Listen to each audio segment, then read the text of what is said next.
Welcome to Beyond the Bio. Today's guest is Jackie Stockwell, a multi-award winning entrepreneur and global voice in information management.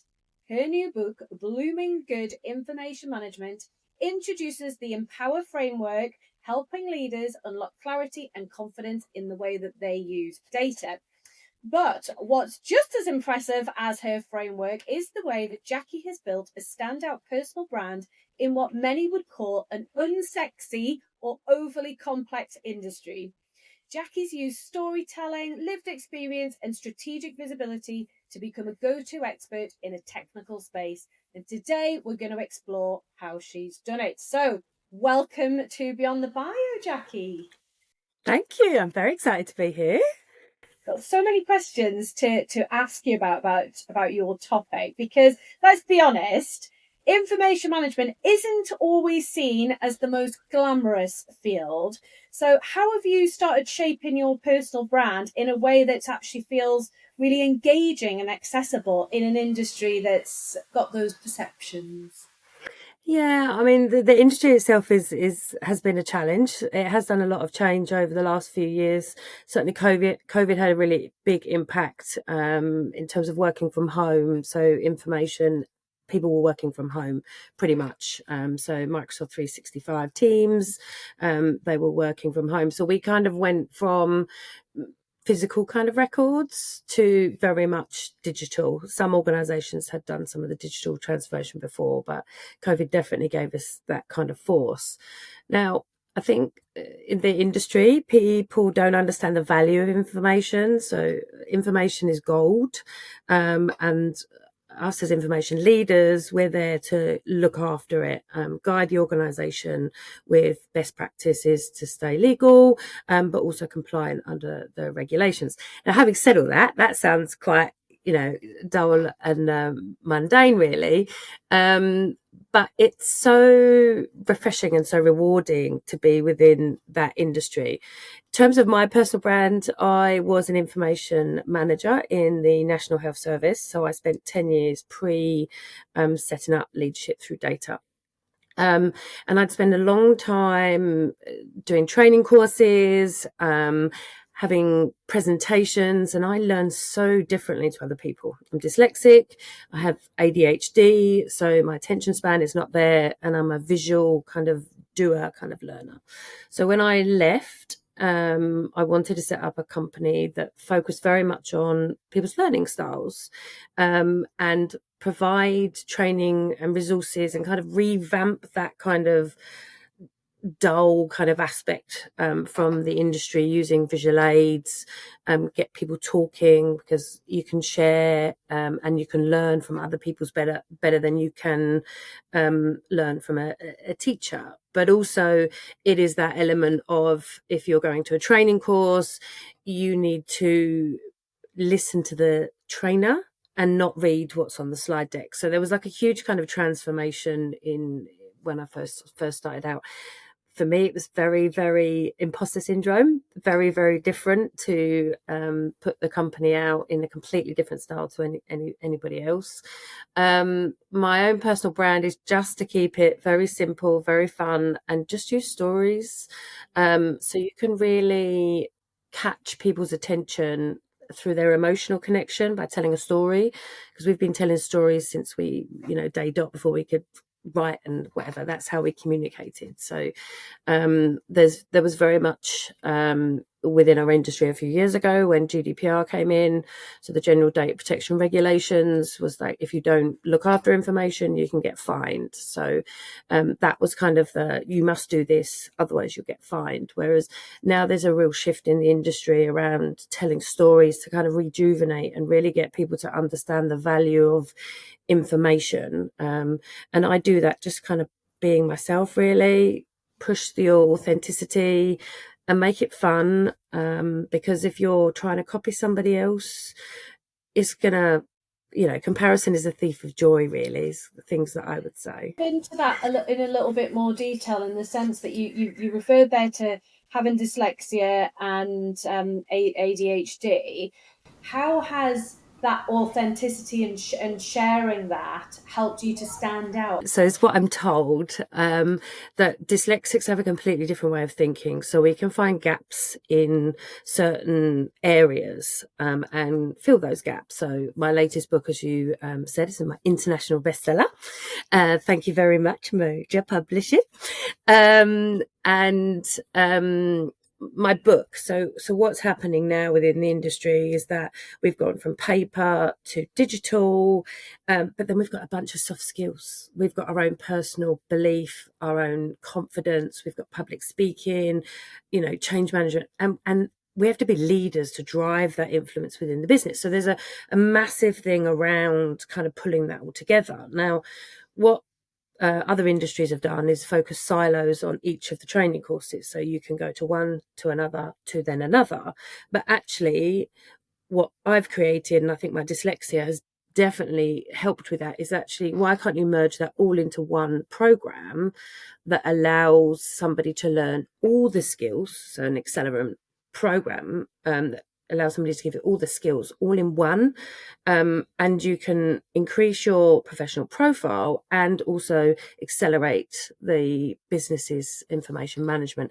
And I think dyslexia, we're very good at storytelling. So in my book, there's loads of stories how we relate looking after our information to very, very high, vintage wines, to how often you turn them, to look after, to preserve the quality, to a £5 bottle of wine that you buy from a shop, that you just stick in and stick out and then drink when you kind of need it. And that's the same kind of value as information. And it's that I feel that I capture quite a bit.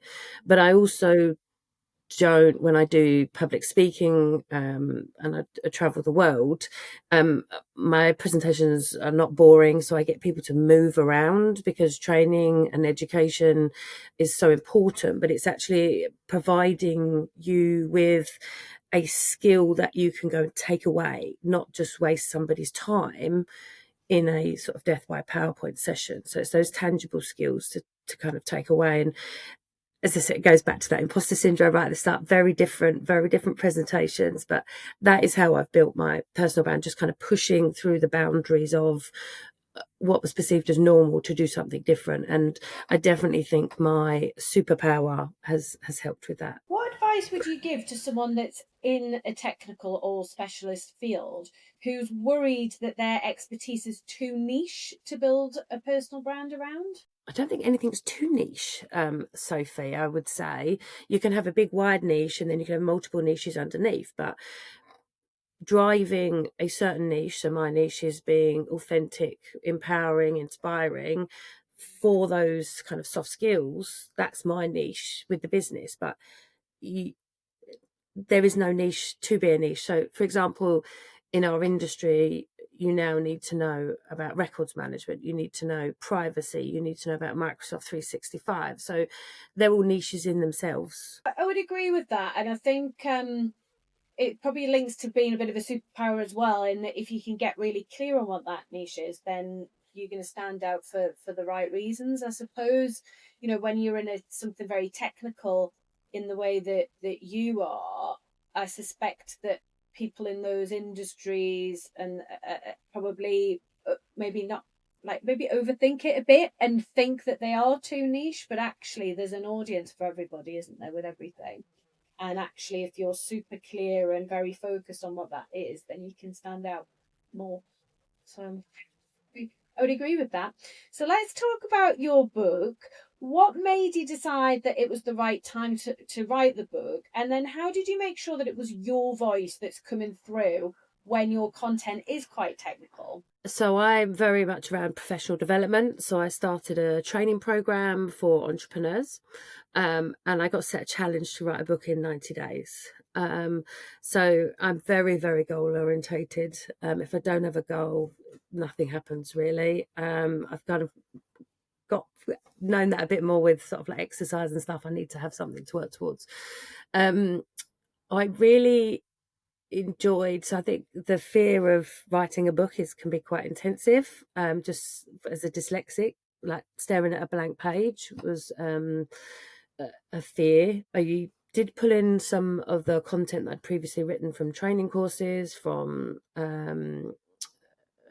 blogs and stuff like that. So I wasn't starting solely on a blank canvas, but the Empower framework that we've created for information leaders, which is each chapter in the book, formulated out of my thoughts about what I just said previously about kind of pulling it all together. So that's what shaped it. To make sure it had my own voice, I had to use stuff that I like. So I love sharks. People are scared of public speaking. There's a statistics in the US that says that people would rather die than do public speaking. For me, people are scared of sharks. So I cover Australia, and there's a big sort of shark campaign out there about how you can swim safely. So I kind of pulled those things together, and also around sort of like my personal kind of journeys, really. I'm not a fan of pigeons in London, a bit scared of the pigeons in London, but actually that's kind of so I told that story of and then I think that just gets your authentic kind of voice through. I did struggle with some imposter syndrome as it hit Amazon, if I'm totally honest. It was like, oh, people like it, but I suppose it gets that the viewpoint that some people will love it, some people will find it really beneficial, and some people it might not be their bag. But for me, it was a huge undertaking, certainly being dyslexic, but something I'm incredibly proud of. And also when you work with publishers, so I worked with Moja Publishing, and thank you very much. And it was kind of building that relationship with you so you could understand my voice as well. So where we went through the kind of edits, you could kind of see my voice, and we could kind of work together on that. So that's what I'm incredibly proud of. These things have happened since, because you've had a big event since the book launched, didn't you? You did a big event, and tell us some of the cool things that have happened. So some of the cool things, I've definitely seen an increase in my LinkedIn profiles. So I've seen a lot more interactions with some of my posts, certainly with my industry, certainly the credibility and my authority from the book. And has that helped imposter syndrome that you've mentioned? It has now. It has. So it's helped to overcome that. So I'm not so worried about it now. But it's like the way that I describe imposter syndrome, like stairs. There's somebody always better than you. You have to go up a stair. Somebody's better than you. And then once you get to that level on the stair and you're comfortable, you kind of move up a bit more. So that's kind of how I would describe that. I became an international bestseller in 24 hours. So I have an international business. How did you celebrate?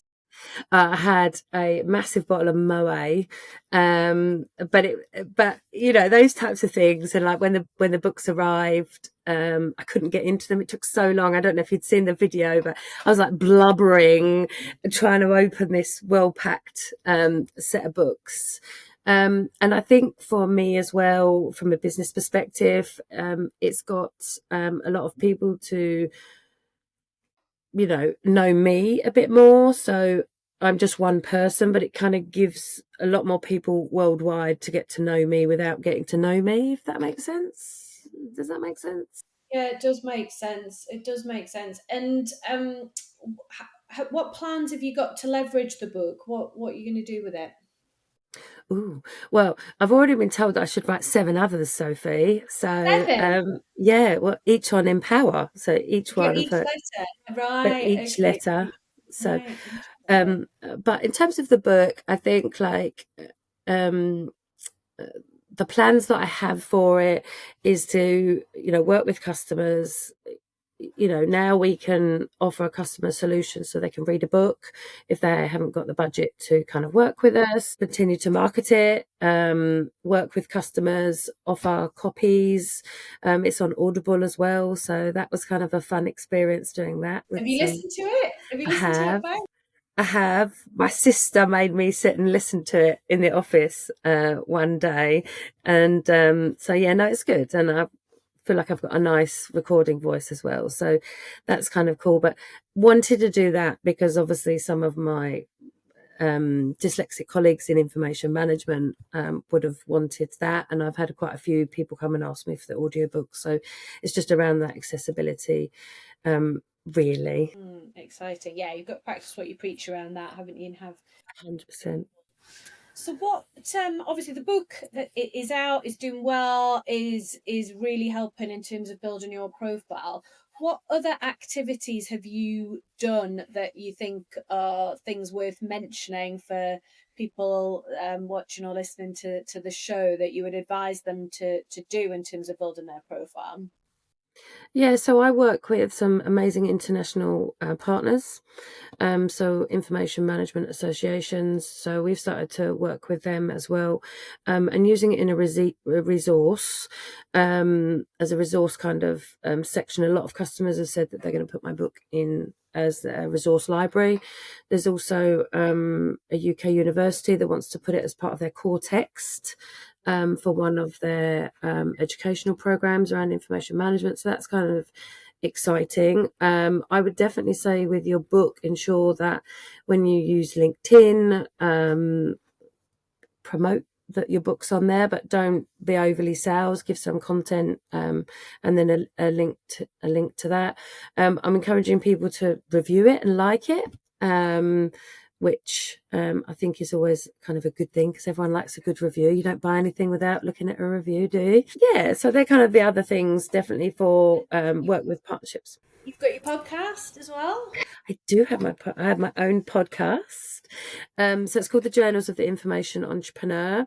So it's basically structured under the EMPOWER framework, where we talk about soft skills, technology, but also one of my biggest things is to people that are on the show, I want to know about them first, because we're so good at just kind of launching into compliance and kind of our job roles that we do forget ourselves as people. So that's very much kind of the focus that I want to do with my podcast. So yes, it's one each week that I'm doing, and I'm really enjoying that. So it's really excited to come onto yours today. Yeah, totally exciting. And what are you doing in terms of speaking? Have you had the opportunity to kind of seek out more speaking opportunities off the back of the book, or is that something that you're going to do as part of your strategy? Yeah, so I've got a speaking opportunity in Australia. So I'm down there the 28th to the 30th of October with one of our partners. So I'm speaking about my book there and the Empower framework. And then I've also got another fair few speaking engagements coming up over the next year. So there'll be America, back in the UK, and New Zealand as well. Also run some webinars. So when the book launched, I did a four webinar sprint in 2 days across the world. So I ran sort of same webinars just to get people kind of talking about it on book launch day as well. So they're the things that are going to fall in within the strategy as well. Exciting. So lots to go at, lots happening. And what's next? What else? What's your focus going to be over the next sort of year or so in terms of profile building activities? Anything in mind? So profile building will still be pushing on public speaking. I would love a TEDx talk. That's kind of one of the big things. What would your topic be? Information management. Oh, yeah. Okay. Your title, be a bit more specific. It's kind of beyond the seas. So I wanted to share the story that I have in my book around information management and talk about the ship navigating, because I really kind of want to continue to drive the importance of information within the world. And I feel that would be a good platform to do that. That's exciting. Well, we'll all keep an eye out for that, and look forward to hearing that you've secured one of those, and we can all watch it when it comes out on YouTube. Exciting. Jackie, if anyone listening or watching hasn't connected with you, where's the best place for them to find you? LinkedIn, so I'm under Jacqueline Stockwell. Leadership Through Data is my business, so you can find me on there. Reach out. I'd love to connect with you don't have to be in the information management industry to connect with me. There's lots of top tips, and I'll share my passion for anything we do. I think I was dancing around to our Blooming Good soundtrack on such a good soundtrack, Sophie. It came out of one of the webinars. Yeah, so in one of the webinars, because obviously it has to be engaging, one of the icebreakers was put your favourite song that makes you dance. And then we took that into a Spotify soundtrack, and every song makes you dance. You so check that out after this. check that one out after. Yeah. Well, we'll put a link to your LinkedIn profile in the show notes just to make that super easy for people to find you. And exciting. Let's watch this space to see what comes next. Thank you so much. Been really grateful to be on the show today. Thank you for listening. If you're serious about growing your profile, take our free profile assessment quiz to see where you're at right now and get hints and tips on how to improve your score. You'll find the link to the quiz in the show notes. If you've enjoyed the episode, it would be mint if you'd subscribe, like, and leave a review. See you next Monday.